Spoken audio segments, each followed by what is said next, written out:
Bon lundi tout le monde! J'espère que vous avez passé une belle fin de semaine. Et oui, pour moi, ça passe toujours vite une fin de semaine.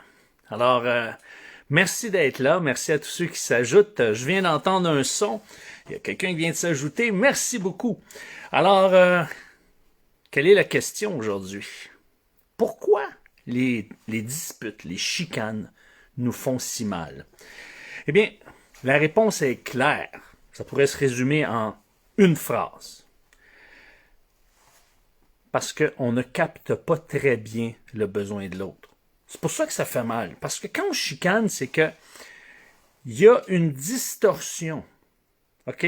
Vous allez me dire, ouais, mais c'est parce qu'on n'est pas du même point de vue. Oui, c'est vrai.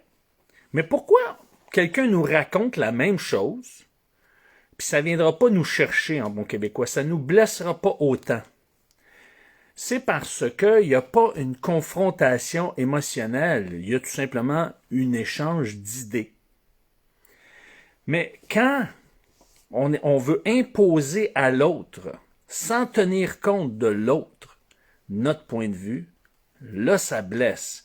Quand il y a une argumentation où est-ce que je ne tiens pas compte de la réalité de l'autre, je ne tiens pas compte des arguments de l'autre, mais les arguments de l'autre, là, de mon conjoint, de ma conjointe, elles sont aussi valables que les raisons pour lesquelles je veux aller dans un sens.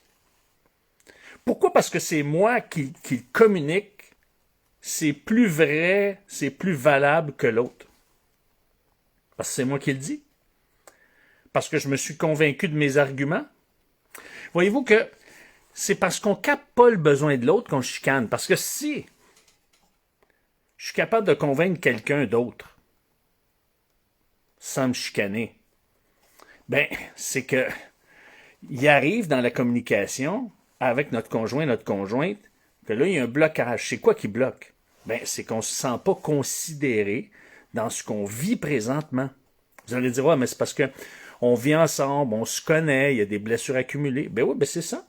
C'est exactement ça.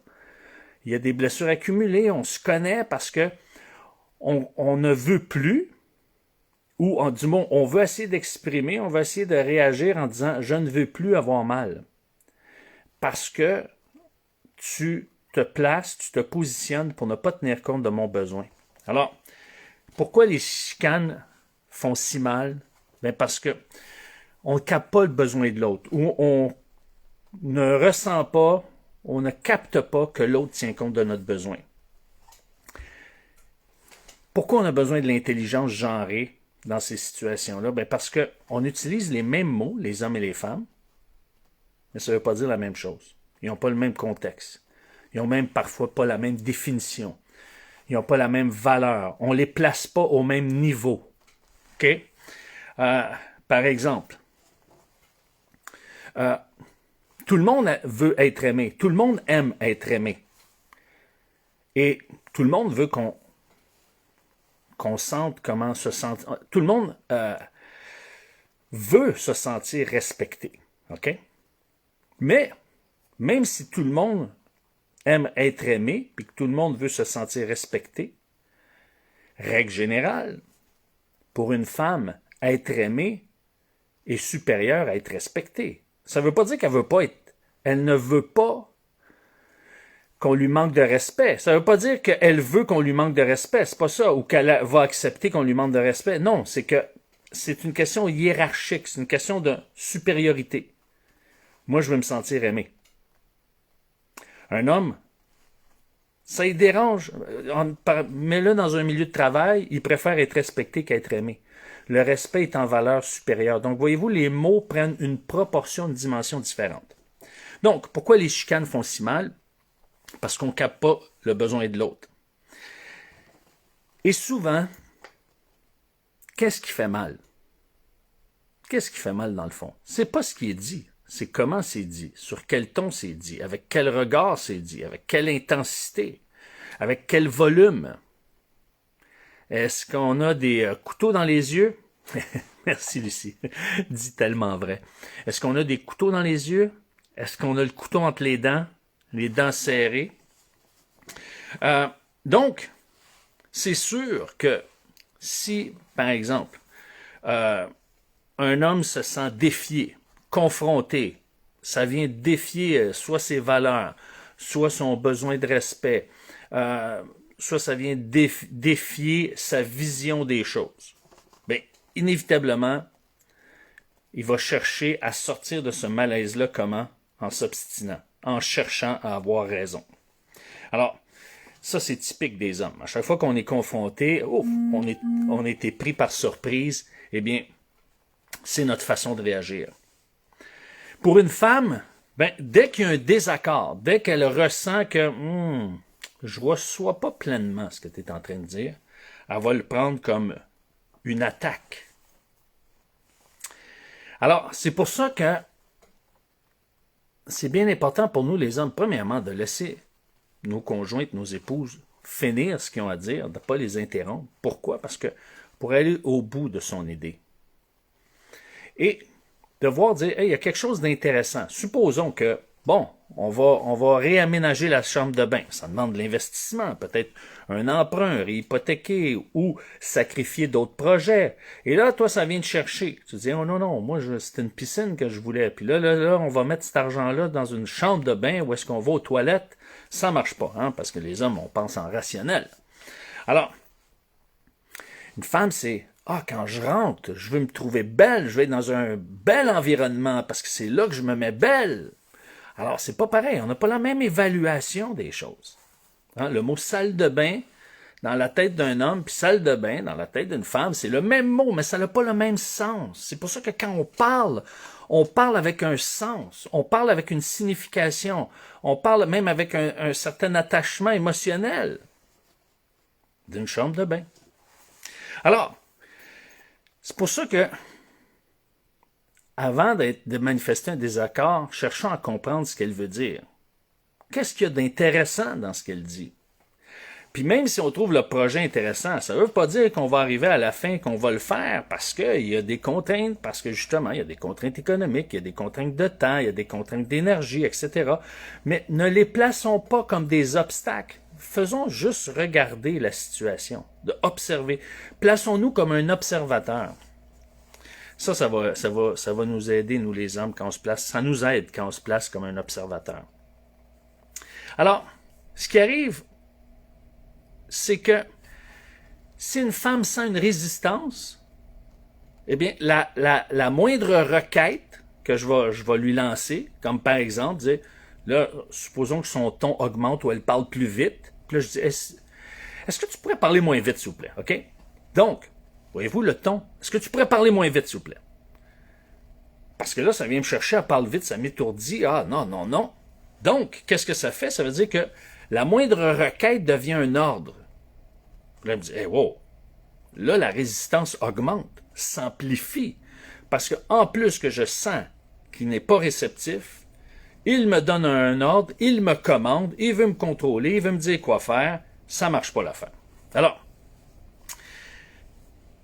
c'est vraiment différent que si vous dites, OK, vous êtes étourdi, prenez une petite respiration, dites, hey, chérie, là, vous baissez le ton. Nous, notre tendance, c'est d'augmenter le son parce que je me fais pas comprendre. Je me fais pas entendre. Le meilleur, c'est de rebaisser le ton, de baisser la voix, parler plus bas. Chérie, je veux entendre ce que tu as à dire. C'est pas nécessaire que tu parles vite. Vas-y, calmement. Puis des fois, une bonne chose, je le dis souvent, c'est de tenir les mains de l'autre. Puis ça se peut que parce qu'elle a senti initialement une résistance, ben elle enlève ses mains de vos mains. Prenez-le pas personnel. C'est juste que là, il est en train de se passer quelque chose. Comme je vous dis, c'est important de se placer en mode observateur. Et souvent, quand on résiste, c'est que, même quand on est fâché, c'est que souvent, on cache une peur. Il y a une peur derrière. Il y a une peur de ne pas avoir un accord. Il y a une peur de ne pas être sur la même longueur d'onde. Il y a une peur que le projet ne fonctionne pas. Il y a une peur que le besoin initial ne soit pas rencontré. Alors, elle va résister. Plus une femme va sentir chez son partenaire une insensibilité, une déconnexion, que que son partenaire est seulement au mode rationnel, il n'est pas en train d'essayer de comprendre son besoin, son émotion, c'est sûr que ça va augmenter le niveau de tension à ce moment-là. Puis là, ce qui arrive quand le niveau de tension augmente, qu'est-ce que le partenaire fait? Qu'est-ce que le conjoint fait? Il essaie de s'expliquer, de se défendre, puis il essaie d'expliquer pourquoi elle n'a pas raison d'être offensée, pourquoi elle n'a pas raison d'être choquée, pourquoi elle n'a pas raison de monter le ton, pourquoi elle n'a pas raison de parler si vite. Alors, ce que ça fait, c'est que ça crée une escalade, évidemment, et parce que sa conjointe ne sent pas que ses émotions sont ressenties et, un, identifiées, et deux, respectées, accueillies.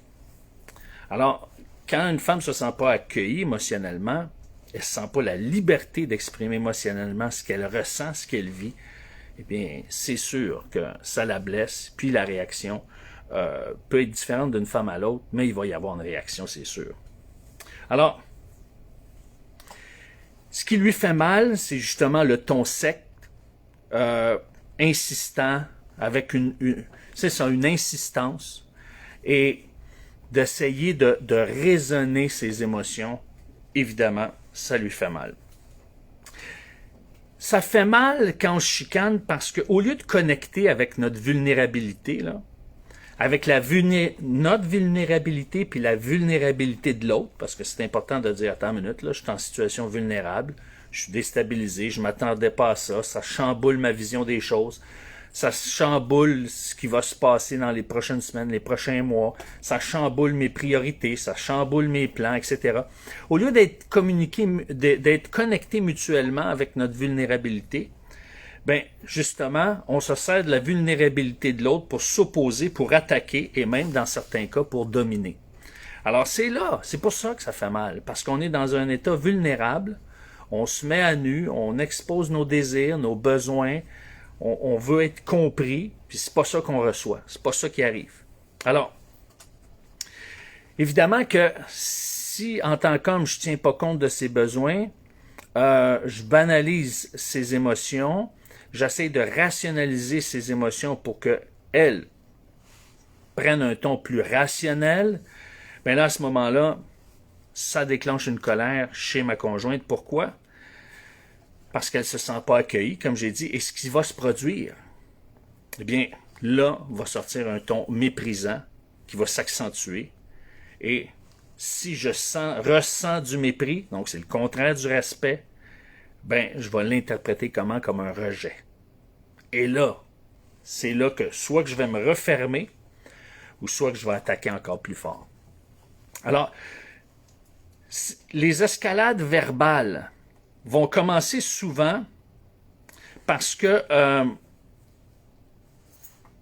une femme va commencer à reprocher, elle va expliquer quelque chose, elle va sentir la résistance de son conjoint, puis elle va commencer à lui reprocher. Ah, c'est ça. Tu m'écoutes pas. Ah, c'est ça. T'es pas capable de comprendre. Ah, c'est ça. Là, il y a des reproches qui sortent. Et ça va aller même jusqu'à donner des conseils non sollicités. Tu devrais pas faire comme ta mère, ou tu devrais pas réagir comme ça, puis pourquoi t'es pas plus ci, puis pas plus ça. Puis là, au lieu de simplement ouvrir son cœur et dire, hey, écoute, j'ai besoin j'ai besoin que tu m'écoutes. J'ai besoin que tu entendes ce que j'ai à dire jusqu'au bout. Puis, parce que quand on reçoit, nous les hommes, on l'a déjà mentionné dans le passé, des conseils non sollicités, quand on se fait attaquer, puis on se sent pas accepté, on se sent rejeté, on se sent menacé, eh bien, soit qu'on est sur la défensive, et là, on essaie de dominer davantage, ou soit qu'on se referme complètement et on déconnecte totalement. Alors, c'est sûr que le partenaire va réagir négativement, et ça fait qu'à la fin, bien, la femme elle demeure perplexe, et puis c'est comme un cul-de-sac émotionnel. Il n'y a rien qui aboutit, tout simplement de la frustration, de la rancœur, et ça, on ne veut pas.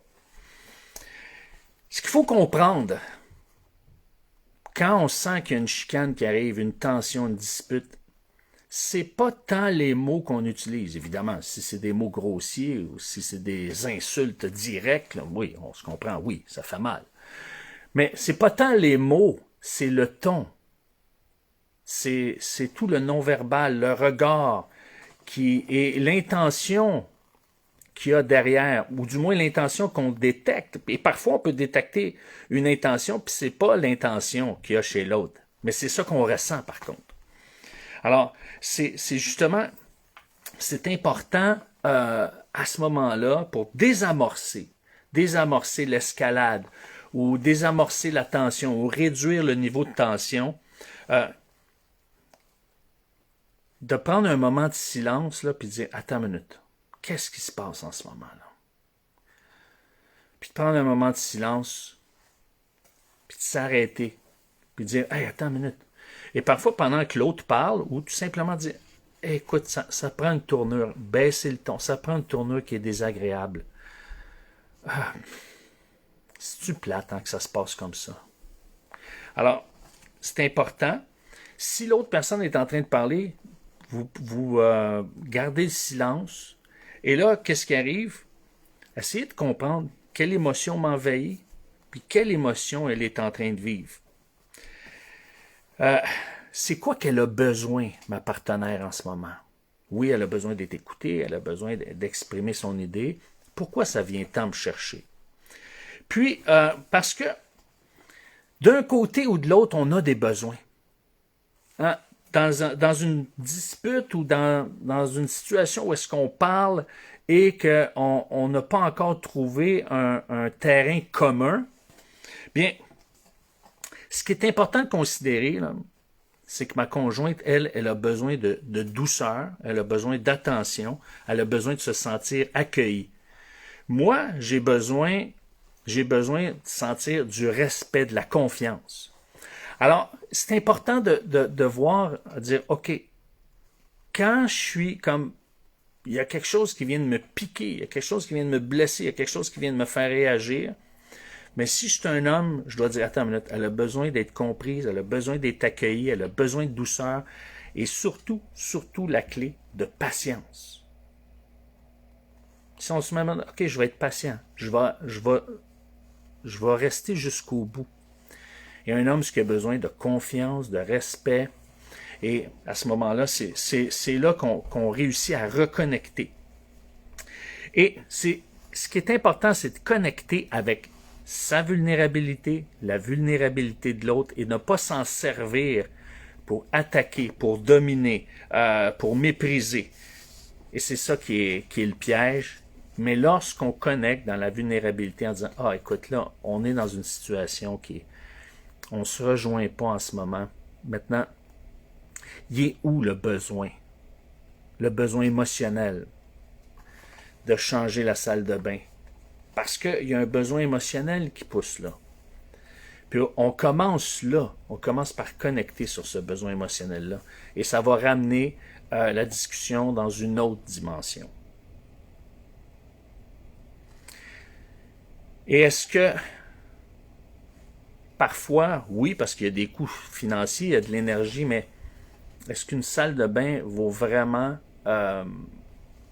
une séparation ou un éloignement émotif? Non.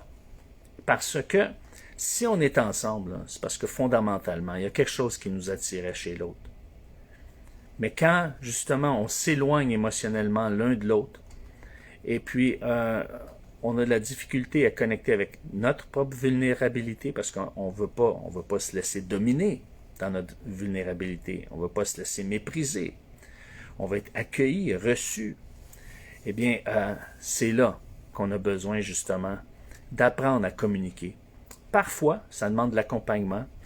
D'autres fois, ça demande de faire un travail sur soi.